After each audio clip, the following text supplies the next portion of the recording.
Hi everyone. In this session, we will be talking about the Java string class. This string class is a built-in class in Java and part of the Java language package. Any object of type string is a sequence of characters. How do we create the string object? Two ways. One way is string s is equal to hello in double quotes. The double quotes are not part of the string. And the other way is the way we create an object. So we say string s1 is equal to new string, and in bracket we pass the string literal hello. Let us have a look at few of the string methods which are part of the curriculum. The first is the concatenation operator. What is the string concatenation operator do? Which is the plus sign. It creates a new string object consisting of the first string followed by the second string. Do note that the original string object is not changed. So here we have two strings, string s1 is equal to Java and string s2 is equal to program.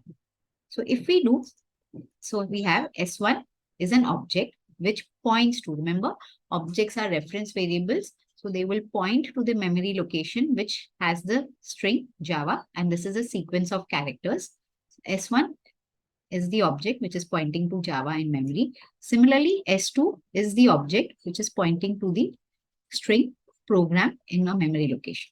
Now, if we do system.out.println, S1 plus the concatenation operator plus, followed by double quotes with a space, plus S2. The output in this case will be the first string, which is Java, followed by the space, followed by the second string. Okay, let us look at a few more examples of string concatenation. We have a variable int x is 5 and y as 10, and a string variable s, which the value hello. If we do system.out.println s plus x plus y, s is a string, okay, and plus we will go left to right. So string plus 5, in this case would give me hello plus 5. So it will make it as hello 5 plus 10. Now hello 5, do note, hello 5 is a string. So when you add 10 to it, the answer will be hello 510. Okay. If we had written it as system.out.println x plus y plus s, okay, again, when two operators have the same precedence, we go left to right. So in this case, x plus y will be done first, which is 5 plus 10. So the answer over there will be 15. 15 plus the string variable hello would give us the answer as 15 hello. Next, string s1 is equal to s plus, in brackets, x plus y. Now, we know as per the precedence rule, brackets are always evaluated before other operators. So here, x plus y will be done first. So which is 5 plus 10 is 15. Then we do hello plus 15, and that value is assigned to s1. So when we print s1, the output would be hello 15. Okay, one more example. We say string s2 should be a variable which points to the value of x plus y. Do note the equal to, which is the assignment operator, is always evaluated right to left. You do the right hand side of the equation first. So here the value is x, which is 5 plus 10, 15. And we are trying 15, both are integers. So 15 is also as an integer over here. And we are trying to assign that to a string variable. So in this case, this statement will give us an error. Fine. That is the concatenation. Next method that we are looking at is the length method. Now, what does the length method do? It returns the length of the string object which invoked the method. And it will count all the characters present in the string, including spaces. The output, the return value of this particular method is an int. Okay. So we have string s1 is equal to Java program. This would mean s1 is an object which refers to the value Java program in memory. Now, if we have an output statement where we say print s1 dot length. The length of this is, we just need to count how many characters are present in the string. So that would be 1, 2, 3, 4, 5, 6, 7, 8, 9, 10, 11, 12. And hence the output would be 12. Counting will start from 1, do note. And when we come to index, indexes will start from 0. Okay, so the length of this particular string is 12. After the length method, let us have a look at the index of method. The index of method takes a character as an input and it will return the index of the first occurrence of that character. Okay, so the return value is an int, which is the position of that particular character in the string. Let's stick to our example where string S1 is equal to Java program. So S1 is an object which points to Java program in memory. Now we said index. Okay, if we want to know the index of these characters, index starts from 0. Okay, so index of J is 0, 1, 2, and the last index will always be length minus 1. First index of any string is 0, and the last valid index will be whatever is the length of the string. In this case, we know the length of our string was 12. The last index will be 11. Now, when we try to print the index of R, S1 dot index of the letter R, it is going to give the index of the first occurrence of R. In which case, here R is present at index 6. The output will be 6. Okay, just checking a few more examples. Suppose we have a string S1 is equal to hello everyone.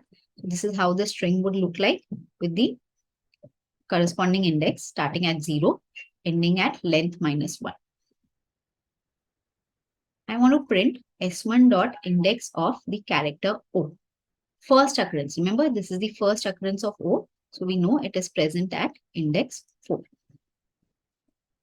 Similarly, if we say print index of X or of a character which is currently not present in the string, and then the answer given by index of is always minus 1 because minus 1 is not a valid index. We can also do a two-step process. We say S1 dot index of capital H here and assign that answer to a variable called pos. And then we print the value of pos. So capital H is present at index 0 and the answer will be 0. One more example, if we say S1 dot index of small e. Now come on, you can pause and just check small e, first occurrence of small e is present at index 1. I hope you got that right. So this is 1. If we say S1 dot index of capital E, do note Java is a case sensitive language. Small e is treated differently than capital E. Now we are trying to find index of capital E and that should be index 6. Okay, so I hope the index of method is clear.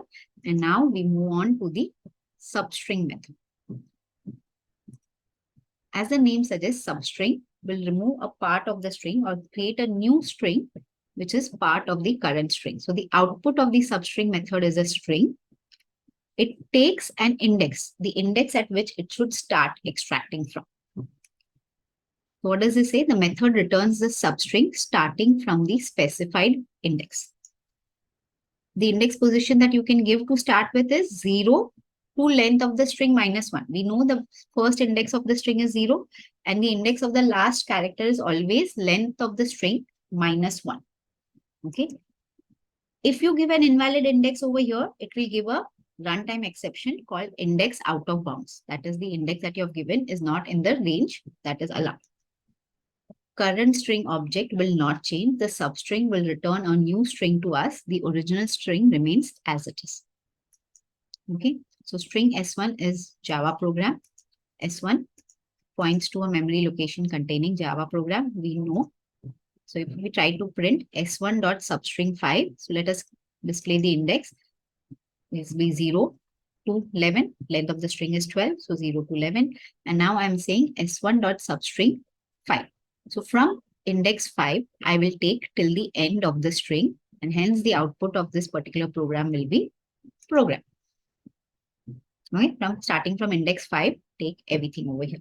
If I had done an SOP to display S1, S1 would still remain as Java program. Okay, fine. So few more examples. Back to our S1 hello one string. Hello everyone string is here. If we print S1 dot substring 4, that means we are saying start at index 4 and take till the end of the string, which would be O everyone. Second example, S1 dot substring 0. which means start at 0 and then go till the end of the string. So in this case, we will get the entire string back. Hello, everyone. Next example, s1 dot substring start at index 11. Okay, these indexes, do note, they will not be displayed. This is what you have to put, or you have to count, that this will be index 0 and this will be index 13. So now I want from index 11. So index 11 is O. So I'll get everything till the end of the string. That will be 1. If we say, give me the substring starting at -1. Now -1 is not a valid index in this case, and hence it will give me a runtime error called index out of bounds exception. Okay. The substring method has another variant, or it is a overloaded method. We will have there is another video on method overloading which you can check, which means the method has the same name but a different parameter list. In the previous substring example, the method was only accepting the start index. Now, in this case, the substring method accepts two parameters, the begin index and the end index. The output is still a string. Okay, so what it does, it returns the substring starting from the begin index to the end index -1. Always do note that the end index is not included in the substring. Okay. Valid index positions that you can give are from 0 to length of the string -1 for the begin. For the end, you can give from 0 to length of the string, because we'll always take -1 from there.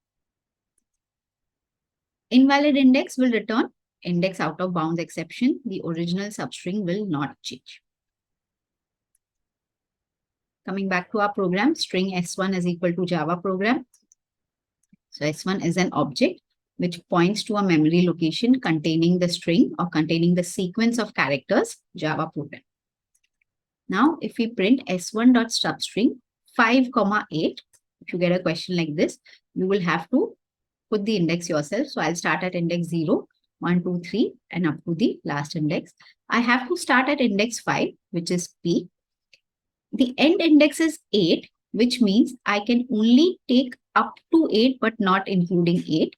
So the output of this particular program would be PRO. I can take index 5, 6, 7, but we do not include 8. So looking at a few more examples of substring, I have the string s1.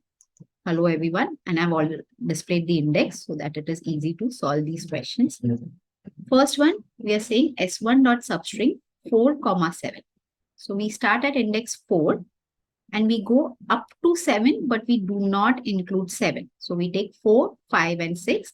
So output will be O space E.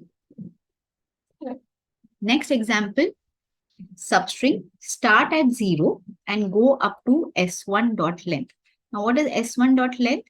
S1.length in this case would be 14. Do note, index is up to 13 because we start at 0. But the length will be counting at 1. It will go up to 14. So this will translate to saying s1.substring 0, 14. So we don't have to include 14. So we have to go up to 13. So this would give me the entire string. Hello, everyone.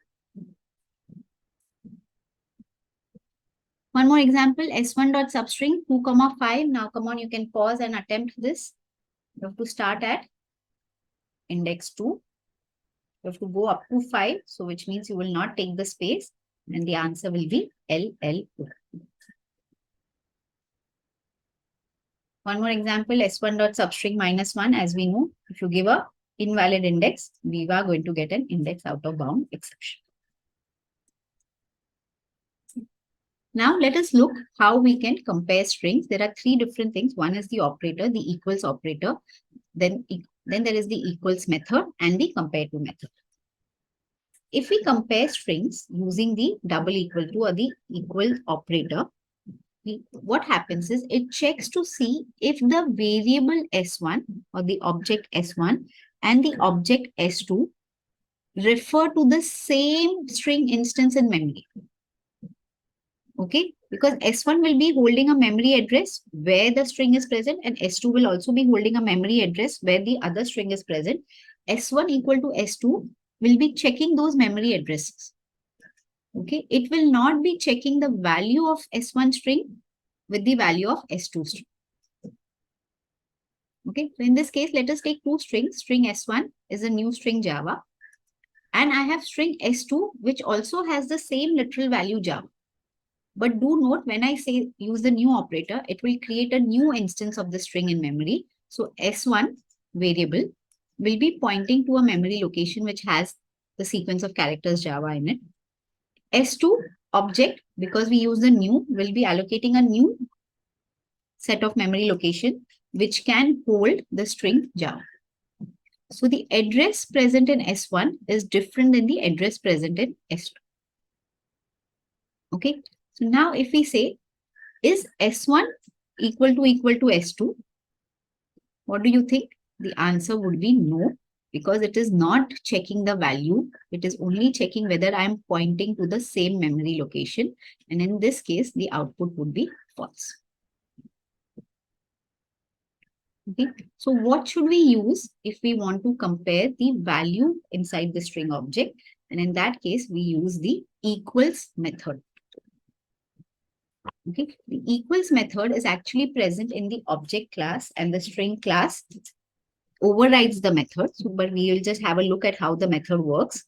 So we are saying string equality using the equals method. Now, what does this do?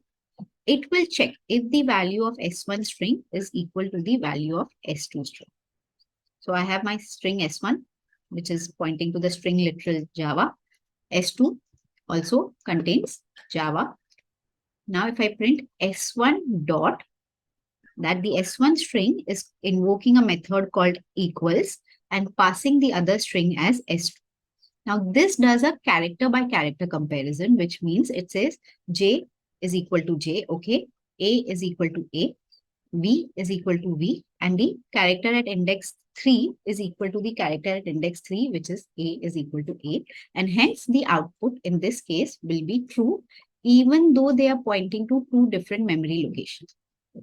So the equals method is concerned with the value present in the string, and the equal to operator compares the memory address of those objects. Okay, so let us just have look at a few more examples. I have my string S1, S2, okay, which I've created using the new operator. And I have a string S3, which I'm saying is equal to S1. I'm saying assign the value of S1 to S3. Now, how does this look in memory? I have S1 pointing to a memory location containing Java. I have S2 pointing to a memory location containing Java. And now I'm saying string S3, okay, should point to wherever S1 was pointing. So S3 will be pointing to the same memory location. Now, if I print S1 dot equals S2, the equals method, remember, checks the content. So the content is the same, index 0 with index 0, index 1 with index 1, and so on. So the output will be true. But if we use the equals operator and check, is S1 equal to S2? What do you think? The S1 is pointing to a different memory location compared to S2. And hence, in this case, the answer will be false. Okay, do note in Java, the Boolean literals true and false are all written as lowercase. Okay, do not write it with uppercase t. You need to write it with lowercase t and lowercase f. Third example, if we do S1 dot equals the method, as we said, the method is only concerned whether the value is the same. And in this case, yes, the value is definitely the same. So the output is true. And the last example that we are looking at is S1 double equal to S3. Now, what does this equal to check? Memory location is the same. In this case, clearly, they are pointing to the same object in memory, okay, or the same literal in memory, and hence the output over here will also be true. Okay, so I hope you clearly understand the difference between the equals and the equal to method. This is one of the most common mistakes which students make while writing string programs, and they lose marks. So do note, whenever you want to check whether the string is the same, please use the dot equals method.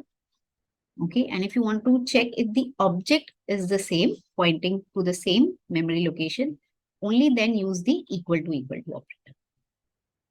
Okay, moving on to the last method is the compare to method.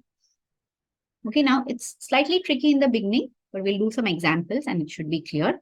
So the compare to method is called invoke with a string, and you pass another string to it. The answer is an int here. Instead of being a boolean, equals was only telling us whether it is the same or not, true or false. Now the compare to actually tells us whether the string appears before the other string in the dictionary order, which is also known as a lexicographical order. Okay, so if if the string which is calling the method appears before the other string, then the return value is less than 0. Okay, it will be a negative number. If the string which is invoking the method, the value is identical to the other string, the return value will be exactly 0. And if the string should appear after the other string in dictionary order, then the value is greater than 0. Okay, I hope this will be clear with the example. So, and do note, it is a case sensitive comparison. Uppercase letters appear before the lowercase letters as per the Unicode values assigned to them. So please keep this in mind. Okay, so I have string S1 as new string alpha. Okay, and string S2 I'm taking as new string beta. So if I do S1 dot compare to S2, right? S1 is alpha. Now, in the dictionary, if we had given you to search up this word or look up this word, where would alpha appear? Alpha will appear before beta. Okay, and hence the return value will be less than 0. Second one is, if I had done it the other way around, I said S2 dot compare to S1. Now, S2 beta should appear after alpha in the dictionary. Okay, and hence the return value will be greater than 0. And what if we had done S1 dot compare to S1? In that case, both are same. Exactly, they will appear in the same place in the dictionary. So the return value will be 0. Okay, so taking a few more examples. I have here the string and we are comparing it with cat. Which should appear first in the dictionary? Definitely and should appear first in the dictionary. So which is, if I'm appearing first, the answer will be less than 0. Okay. Other way around, cat dot compare to and. Cat should appear after and in the dictionary. So it is after the vertical axis. So the answer is greater than 0. What about Monday dot compare to monkey? Now in this case, how do? We take the first character M with M. They are the same. So we take the next character O. Character at index 1 O. Character at index 1 O. They are also the same. Then we move on. N is equal to N. That is fine. D should appear before K. Fine. We do agree that Monday would be present in the dictionary before monkey because D should appear before K and hence the answer will be less than 0. Now in this case, we are comparing the word cater with catering. Now, as in the previous example, we would compare the first 5 letters here with the first 5 letters here and they are all the same. Okay.